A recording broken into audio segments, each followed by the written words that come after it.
Panaghiusa ang panawagan karon sa re-elected governor sa Davao del Norte nga si Governor Edwin Hubahib atol sa iyang State of the Province address dungan sa pagsaulog sa ika-55 nga anibersaryo sa probinsya nga kahigayunan sab sa pagpasalamat sa mga midaog sa nilabay eleksyon sa katawhan nga nisuporta kanila. We need to get our acts together and hasten our journey towards recovery, peace and prosperity. O sa makausapa, I call today for a renewed spirit of unity, a new spirit of love and cooperation, setting aside our political color and differences,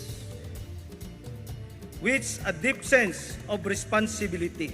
Sa iyang speech, malaumon si Hubahib nga suportahan sa mga bagong napiling opisyal sa probinsya ang iyang mga maayong programa, labi na sa mga kaatbang niya sa politika, sanglit ang Davao del Norte karon na bahin sa duha ka partido.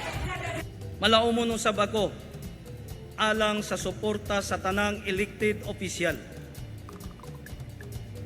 nga magkahiusa ta sa paghatod og serbisyo para sa mas paspas ug maluntarong kalambuan sa atong probinsya ug sa katawhan sa probinsya sa Davao del Norte. Atol sa programa, gilatag sab sa gobernador ang iyang mga nahimong kalampusan sa iyang pagpanerbisyo sa probinsya. Sama sa kalampusan sa probinsya, batok sa subversibong grupo kung diin gikonsiderang insurgency-free na ang Davao del Norte.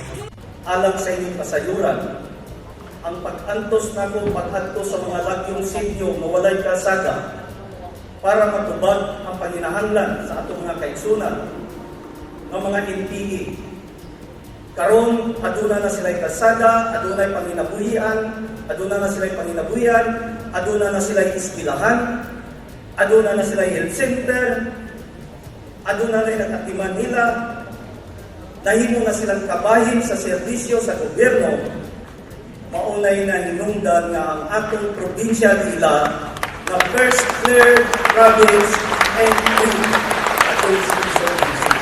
Sa iyang ikaduhang termino, giduso niini ang pagsulod sa Davao Light and Power Company nga bagong player sa paghatag og serbisyo ug bastanteng supply sa kuryente ug ang paghatag og scholarship sa mga estudyante ug pagpalig-on sa sektor sa agrikultura. Nurin Michelle Igonia, Newsline Philippines, sa Province of Davao del Norte. Stay safe.